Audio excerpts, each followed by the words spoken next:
What's going on, guys? Don't mind the background. I'm staying at a hotel right now. I've been in Nashville. I'm going to be here for like a week on some personal stuff. But I wanted to take this time to ask you guys for a huge favor before we start this vlog.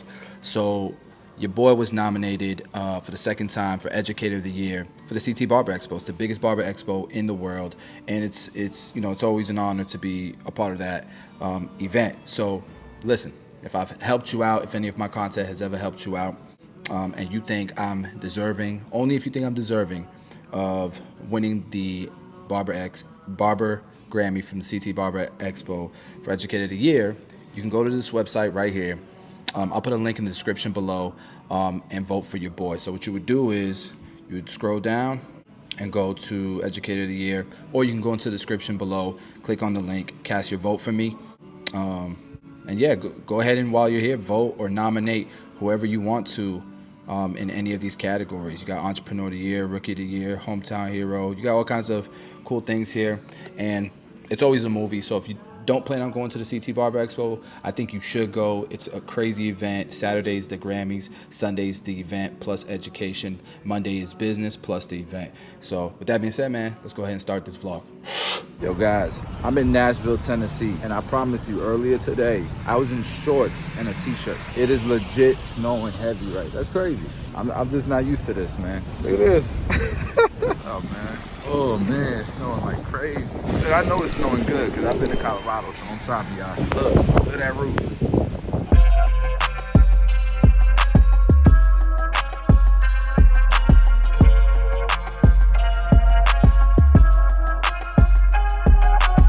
I was super excited, man, because I brought all my equipment and I had set it all up in the lobby. It was real quiet. I'm like, man, perfect. I'm gonna be able to get so much done, so much content done. Everything's set up. I even posted an Instagram picture and I'm going to record. And I realized it's not working because I'm missing the cable. And then I realized on top of that, all these mic'd up haircut tutorials I've been doing, that I've been posting, you still hear background noise. I'm like, man, the mic's working pretty good, but you still hear background noise. Then there was a video where I'm doing a longer layered haircut. I remember talking to Georgie and I'm like, bro, I can hear everything in the background. It sounds terrible. But then a video that I did that same day sounded amazing. And I think what ultimately happened was maybe the phone was set up closer to me, so it was catching my voiceover, and then the other one wasn't. Because guys, all of those videos that I did that were mic'd up voiceovers, that were live explanations of the haircuts, all of those videos were not my new Rode GoPro lavalier mic. They were all recorded from my iPhone microphone. I think I made like 10 videos like that. So now I'm going to Best Buy in Nashville here to go get that piece. I'll say this too, man. Being in Nashville, I'm gonna be here for a week. Nashville is a really dope city.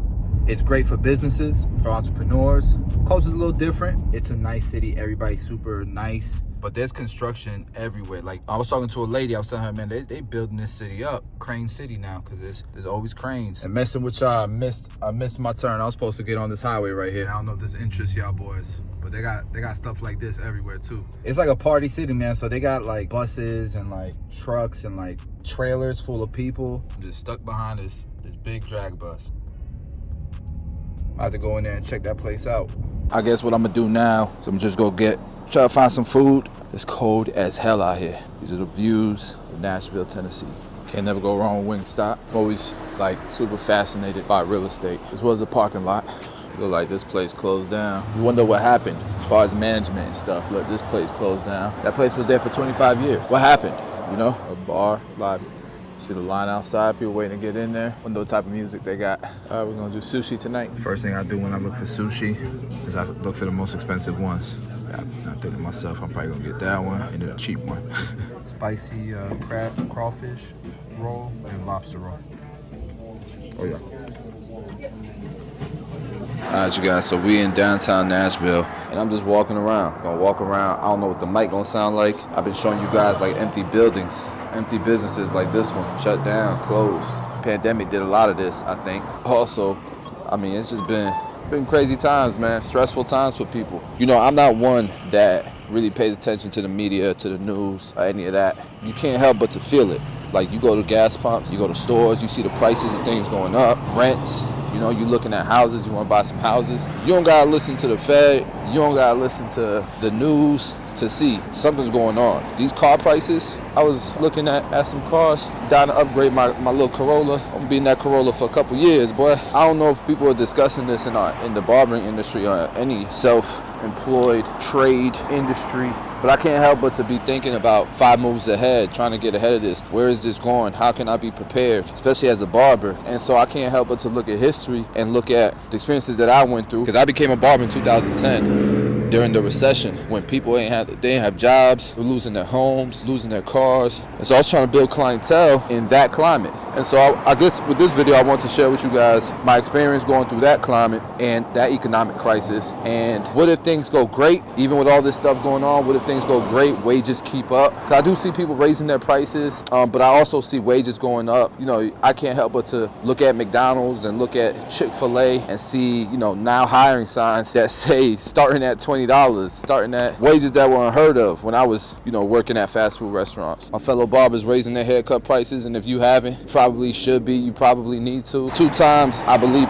barbers should raise their prices. That's when the market rate goes up, the average haircut price in your market goes up because of the economic climate, or when you got way too much demand and not enough supply to meet it. Those are the 2 times you raise your haircut prices. And very little times is there a time like this where you need to be raising your prices just based on what's going on in the financial world. When I was building my clientele during the recession, it was scary at first. So like, let's say something happens, you know, more war breaks out, inflation goes crazy, people can't afford rents because wages aren't keeping up, or inflation is just skyrocketed and wages ain't keeping up. We have more supply chain issues. People can't afford their mortgages. It could go crazy. Right now, I feel like things aren't bad because all the money that was printed, and I'm not an economist, I'm not a financial advisor, nothing like that, but I'm just telling you how I'm feeling compared to what I've experienced. Look at this house in the middle of Nashville, 1906. Just sitting here in the middle, commercial real estate. I definitely gotta hit this joint. Crab fever. I told you I was gonna show y'all some in Nashville while I was walking. What if shit hits the fan, man? And, you know, just like in 2008, 2009, 2010, home prices went crashing down. It won't be because of adjustable rate mortgages, people buying homes they can't afford. It'll be because the cost of living has skyrocketed so much and wages haven't kept up. I don't think necessarily people will lose their homes, but they're not gonna be able to afford rents. And then you're gonna get into situations in cities like Tampa that San Francisco's going through. So what if that happens? Well, I'm sure you've heard people say the barbering industry is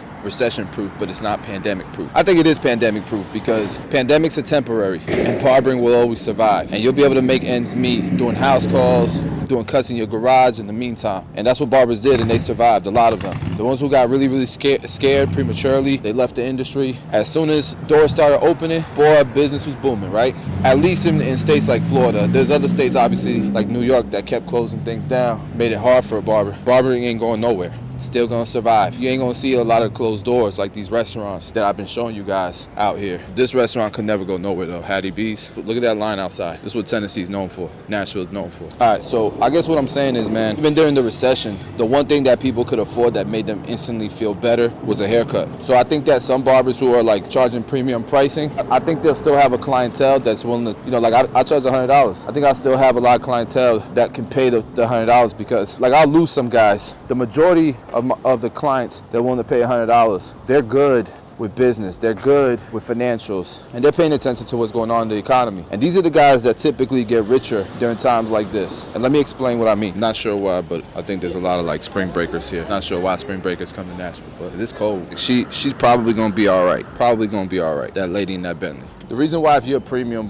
price barber, you're gonna be straight is because typically during economic crises, if you faking it, if you're over leveraged, if you got a luxury lifestyle but you don't have real assets, real money, you know, these people have built their wealth in the past decade. Look at how much real estate has doubled in the last few years. Even if the market was to have a correction and things were to get ugly and home values went down 20-30%, these people have already made their money and their dollar cost averaging. They're buying a bunch of stocks right now because it's cheap. They're buying on the way down. When it gets real ugly, they're gonna buy on the way up. They're gonna buy at the bottom, they're gonna buy on the way up. And how do you know when it's the bottom? In 2008 and 2009, if you didn't know it was time to buy, you was living under a rock. There are gonna be some exceptions to the rule. They're just over leveraged, they fake wealthy. And their banks are gonna go after them, try to get their money. There are those occasions. But ultimately, you know, this is the time where either wealthy get wealthier or there's what's called a transfer of wealth.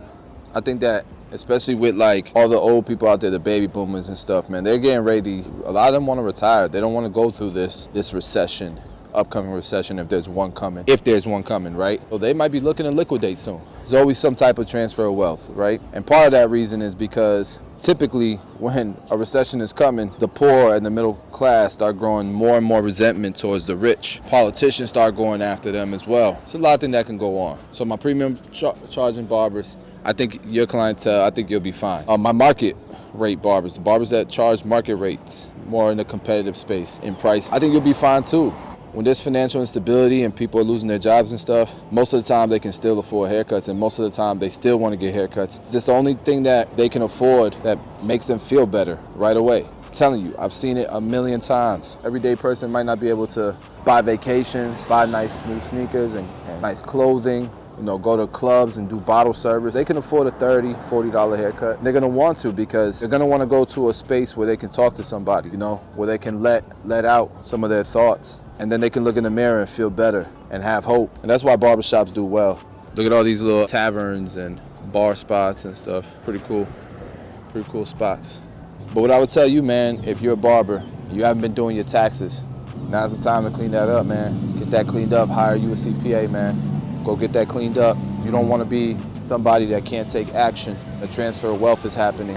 Opportunities are there. Unfortunately, people are going to lose things. Unfortunately, markets are going to have corrections. Stocks are going to be cheaper. People are going to lose half their retirement. That's sad, and I feel bad, but education kind of fixes all of that. Being informed kind of fixes all of that. You're a barber, you haven't set yourself up to have clean credit, clean financials, to have some liquidity. I'm buying stocks. I'm not giving financial advice, but I'm buying stocks because everything seems kind of cheap, and I can always take loans against the stocks if I need liquidity to buy other stuff. Or just start stacking cash, because even if inflation goes up 10, 11%, 9%, when everything comes falling down, if it does, you want to be able to have access to money, man. That's why you want to have clean financials. That's why you want to have your taxes done. You want to have access to money.